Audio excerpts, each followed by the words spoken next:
4,000 today. The Archdiocese. And tonight the church says he has been removed as pastor, but he says he's not stepping down. Our team coverage begins with Fox 25's Bianca De La Garza. Father D. George Spagnolia sent a certified letter to Cardinal Law. In it, he says he's not stepping down. He delivered the same exact message to his parishioners today in a much more personal way. A full house in this house of worship. Parishioners at St. Patrick's in Lowell listened to their pastor deny an abuse allegation. Let me now say, I have done nothing.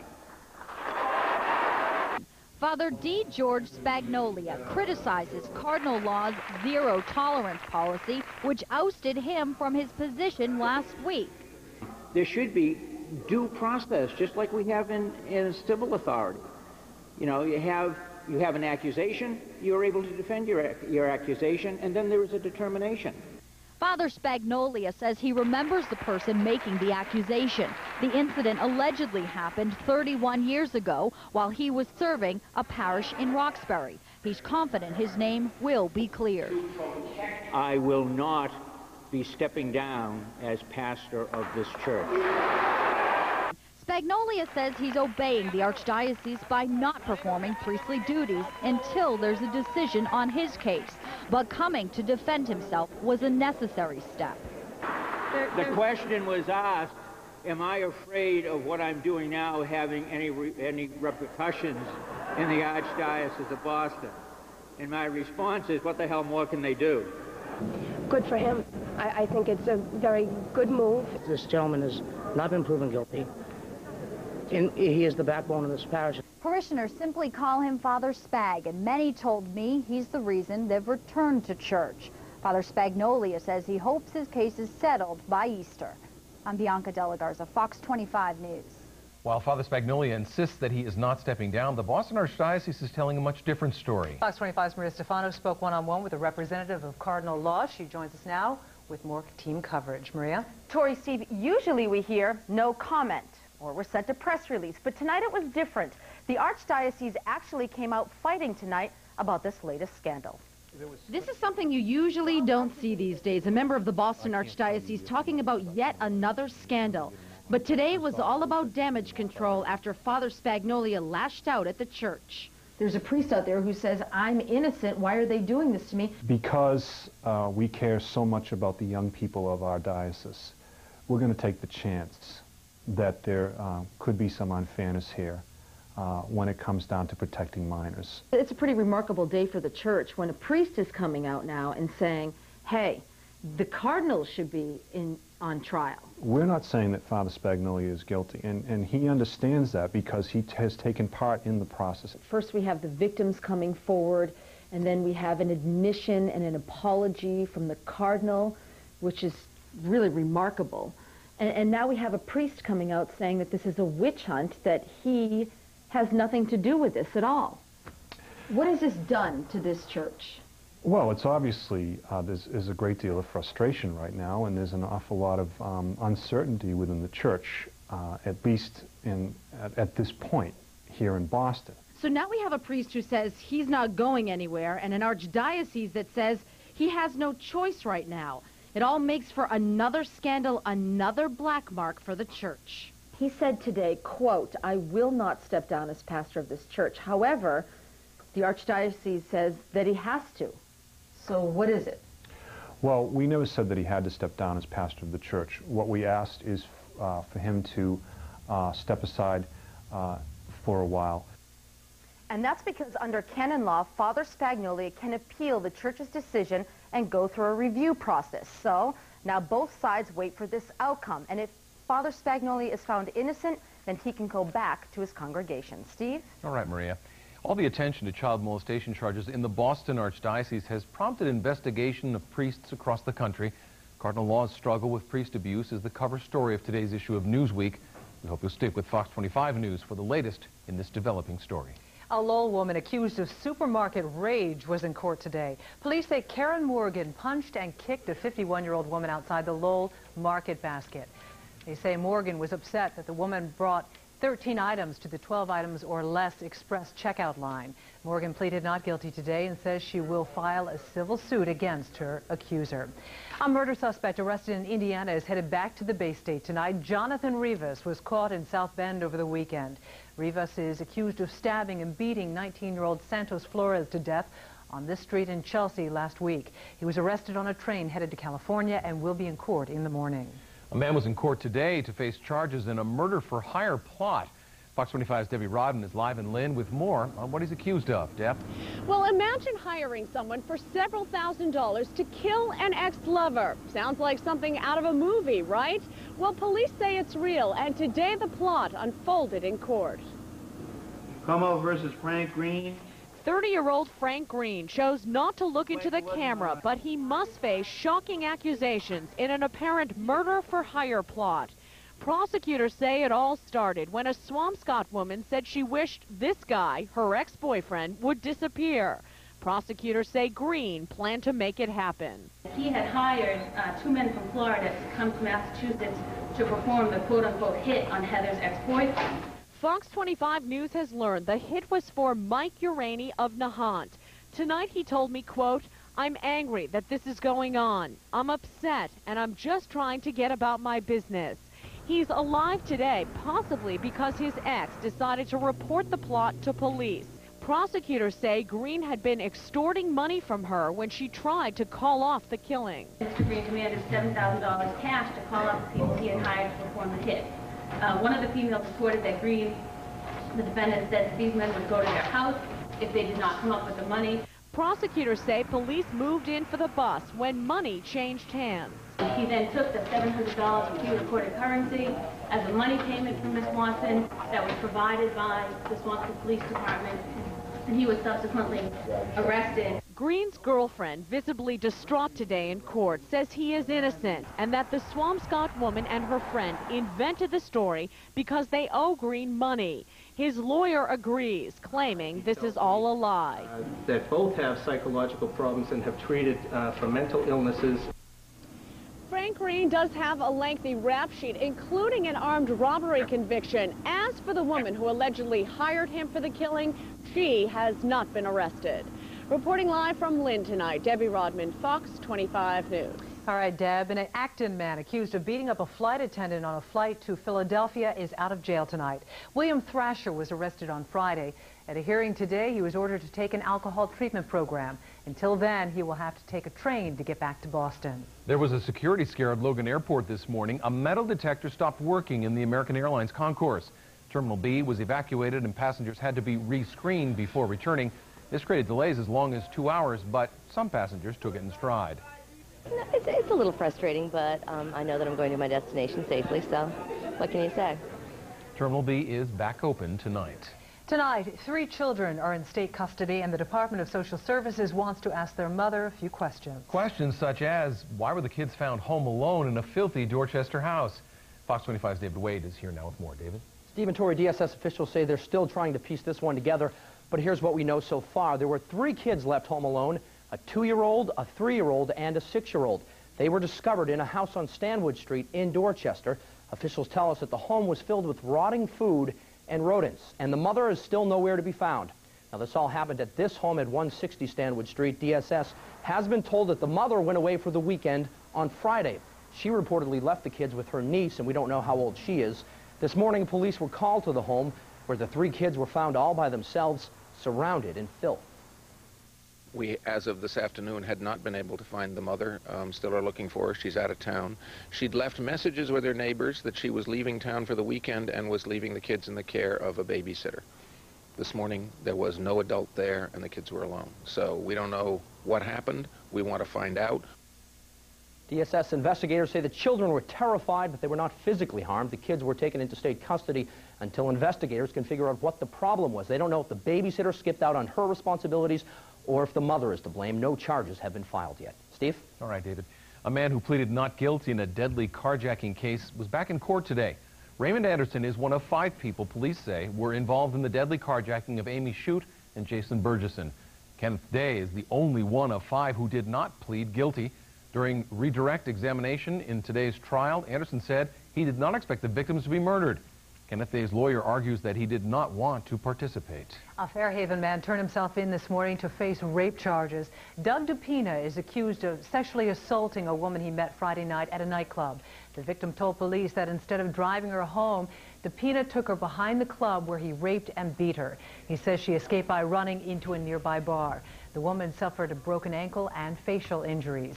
A New Bedford man, meantime, was charged with murder today. Police say William Hector turned himself in on Saturday. Now police are looking for several other suspects who may have been involved. They say earlier this month, Elijah Bay was shot to death after getting into an argument with several men. Since then, a number of witnesses have come forward. A Weymouth teenager whose determined battle with a rare cancer inspired the generosity of hundreds will be laid to rest this week. Today, the family of Mark Higgins reached out in thanks to the people who gave Mark strength when the state refused to give him the coverage he needed. I don't want to be like this. I don't want to die like this. It was a simple appeal in the face of a terrible cancer. There is no good treatment for Ewing sarcoma, but when the state refused special treatment for Mark Higgins, he kept fighting with the help of new friends. They had a big box like this here, full of envelopes. I was shocked. With money from those friends, Mark went to Rhode Island for the stem cell treatment he hoped would stop the cancer, but it was too late. By December, though too weak to walk or talk, Mark had one last hope. 714X, it's an experimental drug that had worked with a friend with the same cancer. For a time, it helped. The best words out of his mouth was, "Dad, I'm hungry." You know, after 3 years, it was tough. You know, he lost his appetite, he lost that weight. It was nice, he got a gut. He started walking again, but this week, Mark suddenly took a turn for the worse. He put his arms around us and told us, don't worry, that he'll watch over us and take care of us. Mark Higgins died at 7:30 Sunday night. His final request, that all the cards and letters he received from friends he never knew be buried with him. I come to believe that there's a lot of good people in this world, and it was the hardest thing I ever went through, but my son made me a man. Though he bears no ill will to the state today, Mark's father Stephen said that he believes if Mark had been given the experimental stem cell treatment in Massachusetts a year ago, his son would still be alive. New developments tonight in the case of a missing 7-year-old, Danielle Van Dam in California. The San Diego second grader disappeared 3 weeks ago. Tori has the latest on new charges for the Van Dam's neighbor. Steve, California police charged David Westerfield with Van Dam's murder this afternoon, but the girl's body hasn't been found. Police arrested him on Friday, charging him with Van Dam's kidnapping after the girl's blood was found on his clothes and inside his motorhome. Westerfield lives 2 doors down from the Van Dams. The nation has gotten to know Danielle the past month through these home videos. Police and community members in San Diego have spent each day searching for her, confident they'd find her alive. This afternoon, prosecutors announced they believe there's no way Danielle is still alive and upped the charges against Westerfield to include the girl's murder. In addition, I am directing that a special circumstance allegation be added to the murder charge. The special circumstance filed against David Westerfield is murder during a kidnapping. This charge carries with it a potential death penalty sentence or a sentence of life without parole. Well, prosecutors haven't decided whether or not to seek the death penalty. The district attorney says that decision will be made after his office's formal death penalty review process has been completed. Now, in the meantime, Westerfield will be arraigned on murder and kidnapping charges tomorrow. Classes were canceled at an Everett school today after vandals left threats on school walls. Everett police say vandals broke into Pope John High School and left threatening graffiti over the weekend.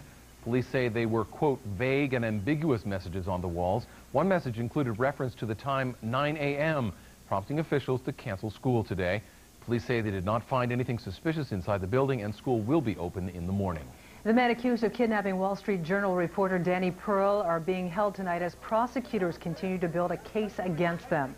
Today, a judge ordered the suspects held until their next court hearing. Meanwhile, the U.S. ambassador in Islamabad is trying to get the ringleader, Ahmed Omar Saeed Sheikh, extradited to the U.S. One woman thought that she had won $2 million playing a scratch ticket. The lottery says she's out of luck. And as Fox 25's Monica Morales shows us, she believes her ticket was defective and is now fighting for her money. I guess I'm just looking for the dream, like a zillion other people. Helen Helen thought she had finally scratched her way to the top. Look at her scratch ticket. She says it says 2MIL. That means she's a millionaire. I was very happy. For Helen, it was a weekly ritual. She'd come here, buy about $40 worth of tickets. She thought that weekly ritual was finally over, that she was a winner of $2 million. The lottery says no. Is Helen a winner? Helen is not a winner, unfortunately. What's the problem? Well, it does say $2 million, but to win, you have to also match the top numbers. You can't see it clearly because it is scratched out, but thanks to the serial number on every lottery ticket, the lottery can pull up a backup ticket via computer like this. Clearly, she did not win. End of story, right? Wrong. In a letter Helen received from the lottery, there is a mention of defective tickets. Not fair, says Helen. They should have pulled these tickets off the market. They were defective from the beginning. They're very difficult to remove the coating. The lottery admits they receive close to 100 complaints every year about this scratch ticket, Jubilee 25, and can't guarantee that there aren't still tickets out there with problems. She's very upset. And I feel for Helen, and we value her as a player. We know she's been a player with us, and we hope that she will continue to be one. In Milton, Monica Morales, Fox 25 News. Helen will be appealing the decision to the Lottery Commission, and she says she will continue her job. Well, Red Sox tickets went on sale yesterday, and boy, are they going fast. Team's already on pace to have a record-setting year ticket-wise, and now fans are getting ready for the Sox season to get underway. Fox 25's Bob Ward is live at Fenway with more. Bob?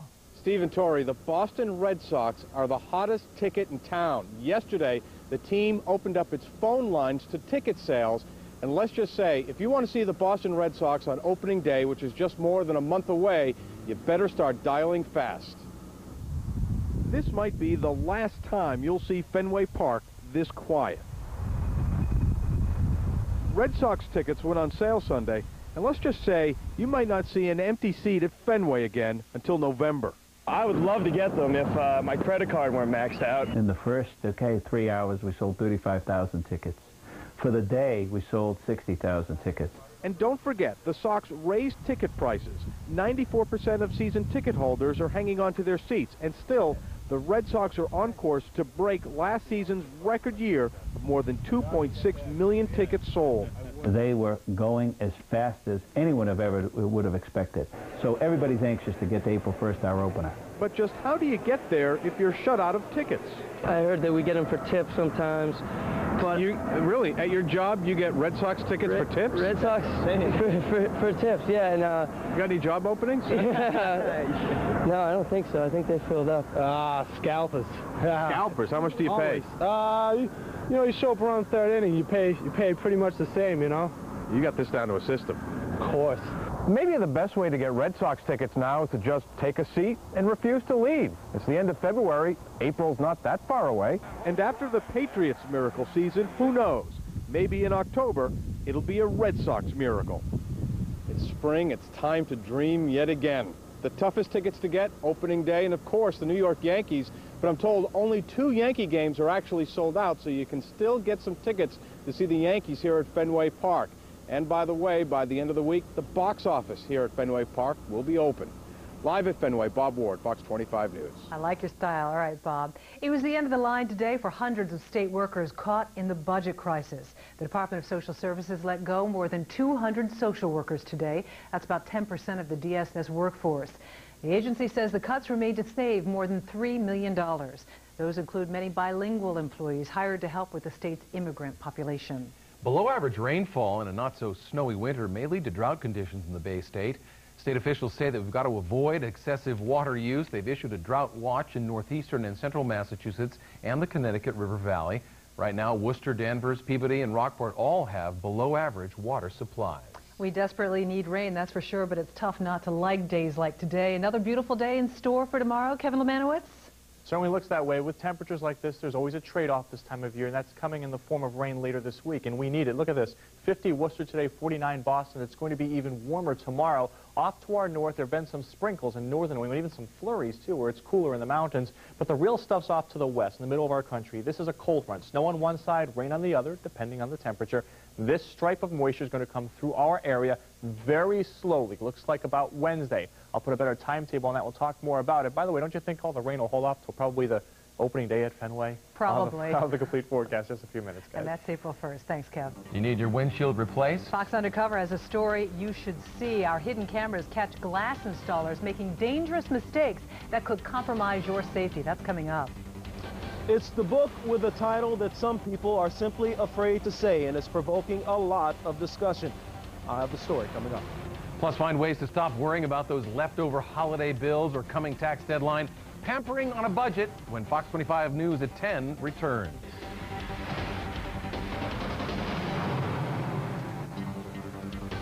From the files of W.B. Mason's Low Price Assurance Detectives. The name's Mason, W.B. Mason. My partner and I were on stakeout, watching for people getting soaked by the super office stores. This one looked vaguely familiar. Follow that car.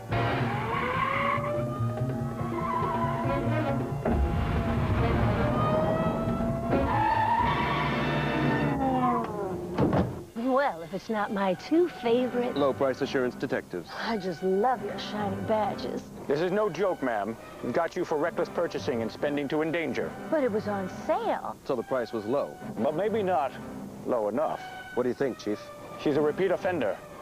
Book her. You might say she liked my price for copy paper. Next time, to save on office supplies, just call this number. Who was that low-price assurance detective? Who but W.B. Mason? Make this.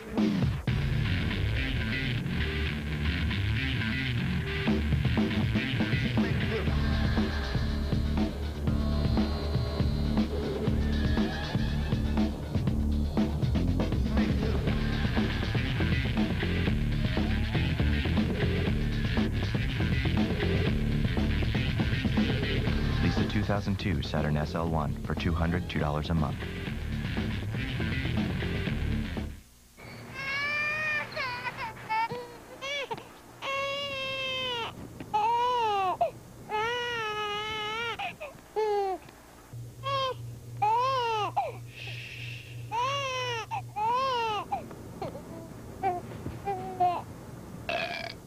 Gas is natural.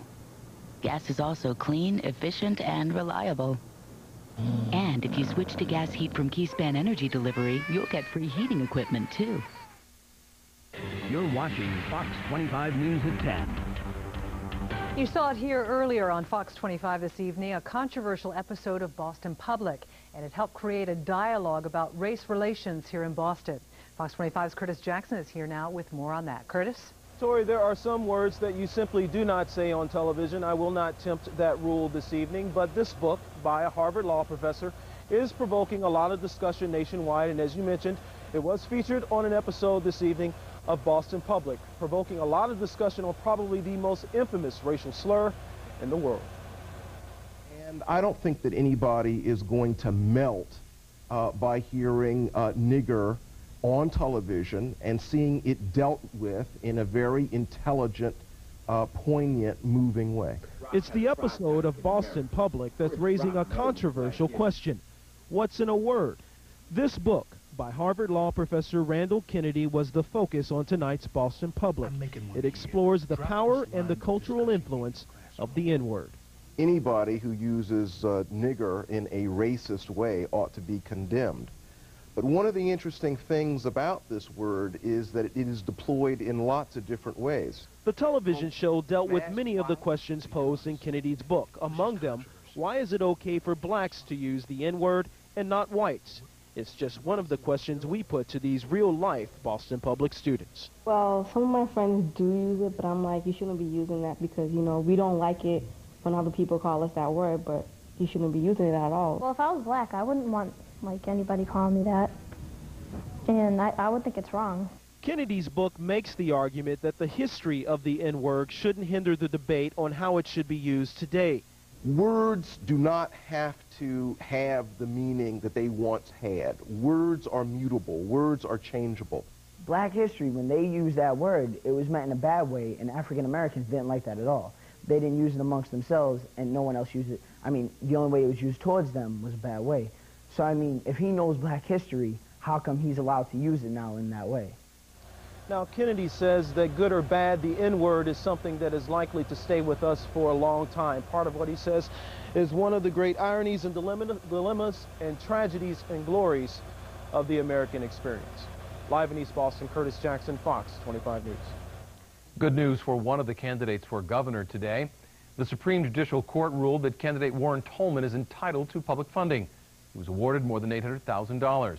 Tolman will be paid by the executive branch of government. That ruling bypasses the legislature, which has refused to support the voter-approved program.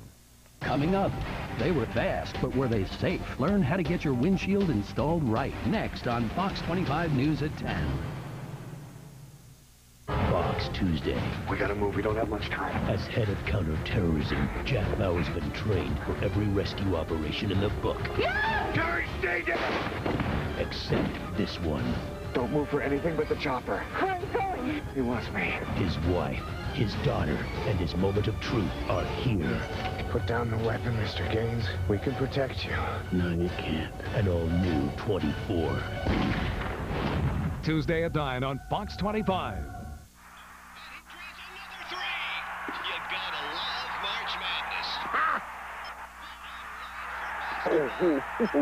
Can you say ha?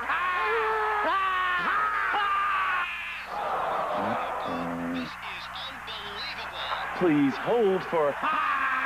Never pay for long distance again with Singular Wireless. And now for March Madness, get 3,500 night and weekend bonus minutes plus a great deal on a Nokia phone. Welcome to nationwide self-expression.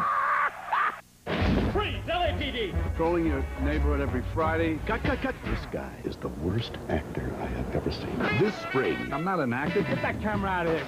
Fighting crime. Oh! Okay, Annie, get the dish out. Goes prime time. You are the TV cops. Robert De Niro. You don't think we're real cops? Eddie Murphy. It's showtime. Showtime. Show your body at the car. You okay there, TJ? Rated PG-13. Starts Friday, March 15th. This is where I work. There is never a dull moment at Walmart. It's more than a store. It's a fun place to visit. Might be a school car wash. Maybe a kid selling cookies for a good cause. Shopping's not bad either. Possibly be a bingo game. Yeah, we had a marching band in here the other day. It was real fun. We come here to socialize. I may as well work here because if not, I'd be hanging around here anyway. You never know what you're going to find at Walmart. They just come in for the fun of it. It's like my morning routine. Drink coffee and wake up at Walmart. Gonna do it my way, gonna do it my way. Gonna be the right way if I do it my way, yeah. Gonna be the right way if I do say. You can't explain it until you have one of your own. The 2002 Accord from Honda. Now lease a 2002 Accord LX for $239 a month for 36 months. Tonight's Fox forecast is brought to you by your local Honda dealer.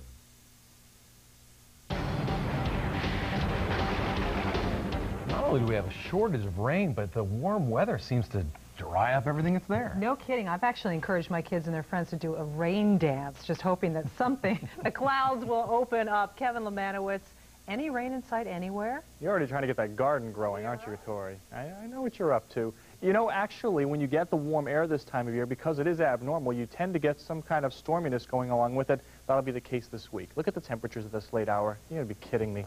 Boston is 40 degrees still. Normal high temperatures are around there for this time of year.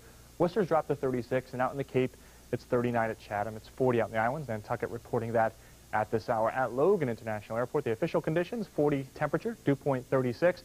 They're close together, so it is possible to get a little bit of fog developing. But with a southwesterly wind staying brisk all night long, I think fog will be just scattered pockets here and there, sheltered places where the wind isn't going to blow it out and scour out the fog. The clouds were persistent all day long. It had some sun through them from time to time, but they're still there. Look, still some clouds hanging around through the middle of the state and also on the south coastal areas into the North Shore as well. The clouds will be in and out of the area throughout the night tonight, and you'll see sort of a mixture of clouds and sunshine during the day tomorrow. One thing you will not see tomorrow is rain. Another thing you won't see, snow, but it's coming. Anything that's been falling has been to our north during the day today as this warm front tries to push to our area. Yet a warm front. I know it's warm right now, but wait till you see tomorrow. Behind us, temperatures are easily in the 50s for highs tomorrow. This is what's going to bring an end to it. This is a cold front. It's actually kind of a stationary front right now, not moving very much. It's moving very slowly, if at all, even when it gets to us in the next couple of days. But behind it is where most of the precipitation is falling. First rain, and as the cold air gets into it, that white stuff right there, that would be snow. This is the area of low pressure. This is tomorrow evening now, not even tomorrow morning. It's still way back here. The rain's not even into our area yet by tomorrow evening, say about 7 or 8 o'clock. But by about midnight tomorrow night, the warm air is still here, but the rain starts to infringe on the area. We'll finally see a little bit of rain falling, especially in the western suburbs. That continues into the first part of Thursday. Then the cold air comes roaring in behind it, or the first part of Wednesday, pardon me, and that's what would change the raindrops over to snowflakes. Now here's the big question, the $1,000 question. This little area of low pressure right here that's going to form along the front, if that can strengthen quickly enough, the cold air would mix in and change raindrops to snowflakes even in Boston. That's the oddball right now. That's what we have to watch very carefully. I'll keep a close eye on it for you. So there's the timeline. The rain comes in. Looks like by tomorrow or Wednesday morning, by about 10 a.m., it's still hugging the Cape. And look, even by 1 o'clock in the afternoon, this is the influence of that area of low pressure. Everything is really slow, and it's still raining or snowing in eastern Massachusetts. So clear tonight with lows between 35 and 40. There are a few clouds around, but mostly it'll be clear once those clouds pass on by. A mixture of clouds and sun tomorrow, 50 to 57 degrees tomorrow, maybe even a 60-degree reading here and there. Tomorrow night, the clouds, and then the rain eventually coming in, 40 to 45 degrees. And then on Wednesday, the rain may change to snow before ending. High temperatures will be in the 40s early in the day, then dropping throughout the day. It's going to be a cold beginning to March, coming up on Thursday and into Friday. Okay? We'll take a little cold, Kev. Thank you. Tonight, a Fox Undercover investigation every driver must see, because thousands of you may be driving around with a potential danger right in front of your eyes. Thousands of shattered windshields are replaced every year in the Bay State, but there's a problem. Investigative reporter Mike Bodette has the report in a hidden camera investigation. Chances are it's happened to you. You get a crack in your windshield and you call a glass company to replace it. Here in Massachusetts, about 350,000 windshields are replaced every year. And although it's a complicated job that requires skill and training, installers don't have to be licensed or certified. And experts say those installers are making mistakes. Mistakes you may never know about until it's too late. Jeannie Franzway was just 25 years old when her car veered off this Wisconsin road 2 years ago. There's a really bad car accident down the road from here. There's a car rolled and another car smashed up, and it looks pretty bad. Witnesses calling 911 couldn't find her inside the vehicle. I have a car in the ditch, slipped. We have a shoe in the middle of the road. I don't see a passenger. Jeannie's body was found 70 feet away, lying on top of the windshield, which had popped out as her car rolled over. It's hard because we were all there when she died. And so no matter about all the good times that you can think of, you know, there's still a lot of pain. Experts believe the windshield in Jeannie's car was not installed properly. This black that you're seeing right here is the adhesive that holds the windshield into place. And you can see where it just let go. And it's not the adhesive had a problem, it's the whole installation process, the way the person used it, failed. In crash tests like this one, you can see how the windshield will keep you inside a car. When installed properly, the windshield will deflect the airbag and keep the roof from caving in on you. But if the glass pops out, like you see here, you can be thrown from the car, which greatly increases your chance of dying. Experts tell Fox Undercover windshields are often replaced improperly because many installers are either sloppy or haven't been trained well enough. So we decided to find out for ourselves how area glass companies stack up when it comes to looking out for your safety. Fox Undercover took 3 cars and had their windshields replaced by 3 different glass companies. Time after time, we found examples of what could be a deadly problem. We watched as this installer from Executive Auto Glass gets down to business. He has no idea that one of his customers is Vincent Saluzzo, president of National Associates for Safe Auto Glass Replacement. Saluzzo says he spotted several significant mistakes. I don't think you can do it properly out of doors, anything below 40 degrees. And look at the temperature. When it's cold outside, it takes longer for the adhesive to dry. And when the adhesive isn't dry, your windshield isn't secure. This installer should be using a more expensive 2-part glue that dries faster. But he's not, despite a warning from the manufacturer not to use the type of glue he's using in temperatures below 40 degrees. When they do it out of doors in cold weather using the wrong adhesive, they're compromising safety, no question about it. And he didn't remove the cowl, the panel between the hood and the windshield. It's a shortcut Saluzzo says could cost you your life. By having to slide it under that cowl, the bead of urethane is here and it hits on edge, and you don't get the surface to bond to, that you would get if you set it down. The installer told us our car would be safe to drive in 1 hour. But watch what happens not 1, but 2 hours later. And I'm just going to press on the glass, and there's your windshield. Is this windshield safe? Absolutely not. Inconceivable to even describe it as safe. This car will not be safe to drive probably a week, 10 days, 2 weeks, maybe, who knows when. The president of Executive Auto Glass agreed to talk to Fox Undercover about what happened, but then backed out. In a fact statement, he tells us, the technician profiled on Fox did not follow proper installation procedures. He goes on to say, we have zero tolerance for any errors of this kind. As a result, this person has been terminated. This installer from Giant Glass replaced our windshield in less than 20 minutes. If speed is what counts, the guy was the best, world class. But I don't think speed is what counts. What counts is safety. It's 35 degrees outside, and our expert says this installer is using the wrong kind of glue. And watch what happens when he goes to put the glass on the car. Because he didn't remove the cowl, he has to jam the windshield inside. And that means it's not as secure as it should be. The installer told us our car would be safe to drive as soon as he finished the job, and that the car would be okay as long as we didn't go through a car wash in the next 2 days. But take a look at what happens an hour and a half after our windshield had been replaced. The rollover, no question, the roof would have crushed. Had the airbag gone off, it had gone across the street. I mean, we can virtually lift it off the car at this point. Did this guy cut corners? Oh, absolutely, all the way. Would you want to be driving this car? No one should be driving this car. In a fact statement to Fox Undercover, the general manager for Giant Glass tells us, we have never had an instance or problem of liability related to one of our installations. He goes on to say that OEM glass and high-quality adhesive systems were used in the installation, and the company has taken the opportunity to redouble our training efforts and reinforce to our employees that it is imperative to make sure we complete quality work. Our last windshield was replaced by this installer who works for Settles Glass. Like the others, he didn't remove the cowl, but he taped it up so it was out of the way. This installer I thought was pretty conscientious. I thought he did the best job he could under the conditions he has to work under.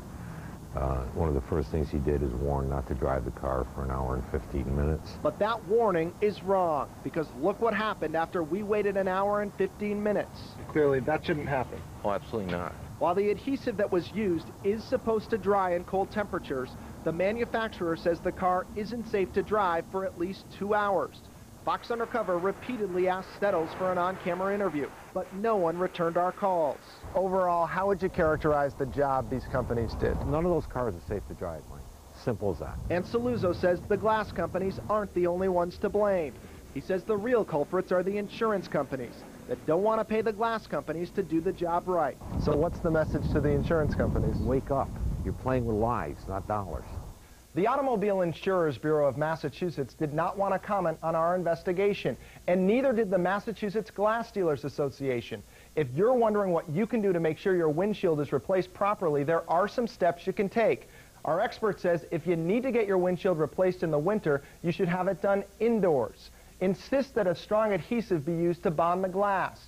Make sure the installer removes the cowl before replacing the windshield. Don't drive the car until the adhesive has fully dried. Check with the manufacturer of the adhesive to find out when your vehicle will be safe to drive. And don't let your insurance company steer you in the wrong direction. It may recommend a place that cuts corners, and that could cost you your life. I'm Mike Bodette for Fox Undercover. Do you know of someone who's compromising the public safety? Call Fox Undercover at 1-800-TV-FOX-25 and we'll investigate. When it comes to dieting, most of us assume that fat is the enemy. But a Harvard nutrition expert says cutting out fat could be a deadly mistake. We'll explain. Hi, I'm Namoa Delaney. Where can you get high-end pampering for pennies? We'll show you coming up.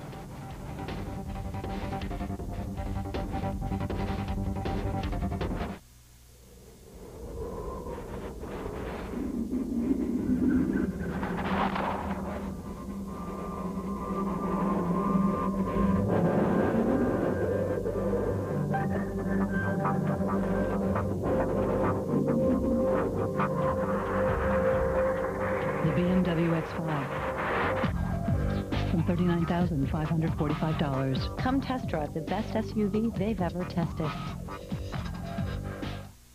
I can't believe I've never been here. My friend has a beautiful home. I assumed that she shopped at the really expensive stores and spent a fortune on her furniture. Then she told me she shopped at Boston Interiors.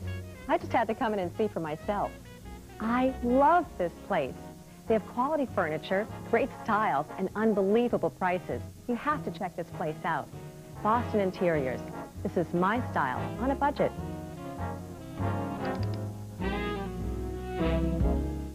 Want the facts? For everything from researching a medical condition to getting valuable information and offers, drop by the CVS online pharmacy at WebMD Health. WebMD, America's leading source of health information online. With the CVS Extra Care card, it's not just about saving money on like 4,700 diapers. It's getting extra bucks back. It's not just another mailer. It's as important as the finger-painted cat. It's not just a piece of plastic. It's recognition of the fact that someone should pay you for a change. Every mom knows the difference, and so does one pharmacy. CVS Pharmacy, helping you make a difference. Visit WebMD Health to learn about a condition, read about your medication, take a class, even apply online for the CVS Extra Care card. WebMD, America's leading source of health information online. I think one of the biggest things about having a new house is you got to fill it up. Whatever we need, we find it at Walmart. I like these. The new year is about renewal, getting organized, getting in shape. We bought stuff for our office. Well, it's going to be an office. Some software. I think the quicker. It makes things so much easier to manage. You can just afford to buy more at Walmart. Your dollar goes much further. Since Sophia's come along, we've spent a lot more time in Walmart. And life is so much easier when there's some organization to it.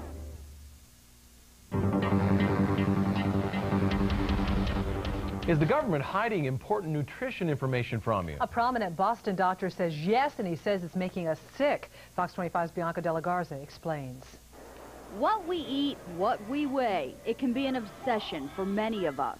About 10 years ago, I took butter completely out of our diet. Trimming fat from the diet, that's what most of us have been told. Even the food pyramid pushes that idea. For almost a decade, it's been the USDA's way of telling us what we should eat and how much of it we should be eating. At the base, lots of carbs, followed by plenty of fruits and vegetables, then moderate amounts of dairy, protein, topped by just a little of the fats, oils, and sweets. It's a guide. But now some are questioning where it's taking us. Is it a healthy place?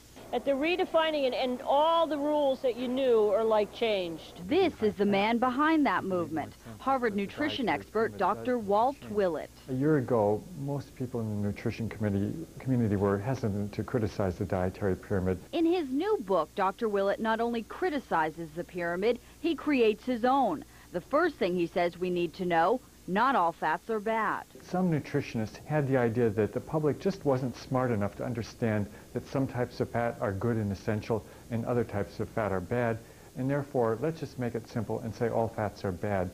The problem is that that information is actually dangerous. Dangerous?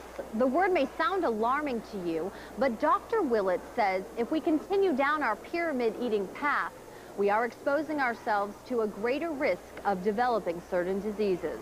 For example, people have given up full-fat salad dressings, people have given up eating nuts, and both of those foods contain unsaturated fats that lower blood cholesterol, prevent heart attacks, and reduce the risk of dying suddenly. Another concern for Willett is the pyramid's protein recommendations, where meats are treated the same as legumes. Eating large amounts of red meat does increase the risk of heart attacks and probably colon cancer as well. Dairy is another downfall for the doctor. The pyramid suggests 2 to 3 servings a day, but Willett says getting all your calcium from dairy sources is bad. In a number of studies, high dairy product consumption has been linked with various forms of cancer. Willett takes no offense to the fruits or vegetable categories, but he would put the potato down with the starches. It's though we weren't getting enough starch out of those 11 servings at the bottom of the pyramid. We need even more as a vegetable. And speaking of starch, Willett says no one needs 6 to 11 servings of carbs, and the pyramid should be telling us that whole grains are better for the body. He made some cereal for us to try, and yes, it's good. You won't find many sweets. Willett says sugar is not our body's friend. So here's Dr. Willett's new and improved pyramid. Exercise forms the base, then the foundation of your diet, whole grains and the good oils. Above that, fruits and vegetables, followed by nuts and legumes, and topping that, fish, eggs, and poultry. Next, dairy, and finally, foods to eat sparingly, red meat, butter, potatoes, and processed white starches, like bread and pasta. But Willett knows his radical changes will take time to digest. I don't think the food guide pyramid, as is currently constituted, is necessarily bad or dangerous. Tufts professor of nutrition Dr. Alice Lichtenstein says there's no reason for a pyramid overhaul. I think it's just an elegant Model T of dietary recommendations, that it does have a reasonable foundation. However, it's time to do a little tweaking and updating. So it's up to you who to believe, but Dr. Willett says, believe this, what you eat is impacting your overall health. Unfortunately, some people we see are probably dying because they've eliminated healthy fats from their diet. Important information that may shape your next grocery list. Bianca De La Garza, Fox 25 News. And it turns out the secret to losing a few pounds and keeping the weight off may be what you eat for breakfast. A recent study shows that people who eat a bowl of cereal in the morning not only lose weight, they also keep it off. Researchers say that's because breakfast eaters are less likely to overeat the rest of the day. We all love the idea of high-price pampering, but in reality, our budget can get in the way. Well, don't write off that trip to the spa just yet. Fox 25's Nemoa Delaney has ways you can pamper yourself for pennies. If you've got champagne taste on a beer budget, you don't have to burn your bank account for a little individual indulgence. Beauty bargains abound in Boston if you can handle a more scaled-back ambiance.